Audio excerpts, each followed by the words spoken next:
Good morning.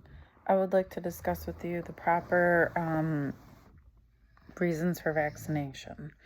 So, if you choose not to get vaccinated or you choose to, that's completely your choice. However, you must take into consideration the people that you may come in contact with.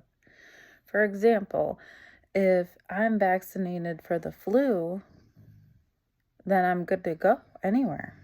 If I wasn't, and I come in contact with elderly people who are have compromised immune systems, it's not going to be okay for them because I could pass it along to them, as well as many other diseases. The main reasons for getting vaccinated are to promote your health and wellness. And without that, you're going to come in contact with many diseases and become very, very sick because you're not vaccinated against them. Being vaccinated keeps you safe from any diseases that are preventable. I know myself, when I had my two children, I had an argument with their father about whether or not to get all their shots when they were babies. And I chose to get their vaccinations as they were babies.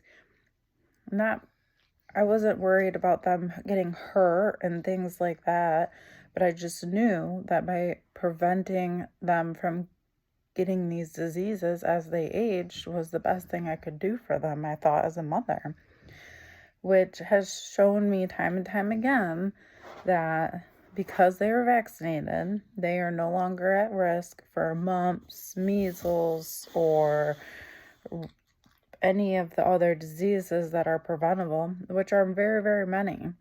And I mean, Hep B is one of the big ones. That can attack your liver, and your liver and your kidneys are vital organs for your body to function. Without having those fully functioning, you could end up with death. You could end up dying. And I don't think many people take that into consideration when these babies are born and taken in,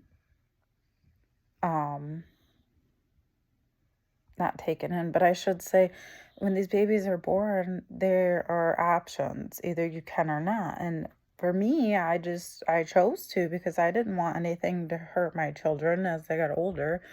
I wanted to make sure that they are prevented from as many diseases as possible. Another thing, for instance, my oldest daughter, she was offered the human papillomavirus vaccination. And I went ahead and I got it for her because that puts her, if she was to get that, she would be at risk for cervical cancer, ovarian cancer. And by giving her that vaccine, she's no longer at a higher risk for it. It prevents her from getting these diseases. However, her father chose and argued with me about getting these vaccines. And I told him time and time again that these are things that are worth helping our children. There's no longer mercury in the vaccines that used to be. There's no longer any kind of harmful things in the vaccines. And by injecting the children with these preventable solutions, it helps them to prolong their life and live their happy life to its fullest potential. I see no harm in any of it.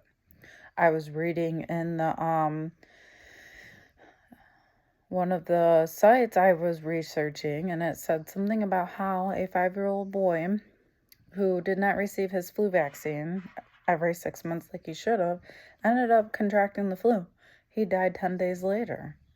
I mean, that's just another example. Would you rather have the pain of putting them through getting that injection and the pain of them crying, or would you rather risk the pain of them not being here and not living to their fullest potential?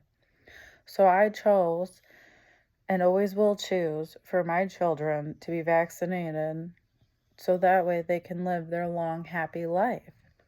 I really think when people don't take into consideration also the other people they're putting at harm. It's just very selfish. If you have elderly family members or newborns in the family or people who are immunocompromised, they're all at risk. So if you choose not to get those vaccines, you're potentially passing along these diseases to them without even knowing you're doing it. And then they could end up potentially dying. So it's your choice. You choose whether you want to get vaccinated and put all those people at lesser risk, or if you don't want to and then risk the chance of losing a loved one.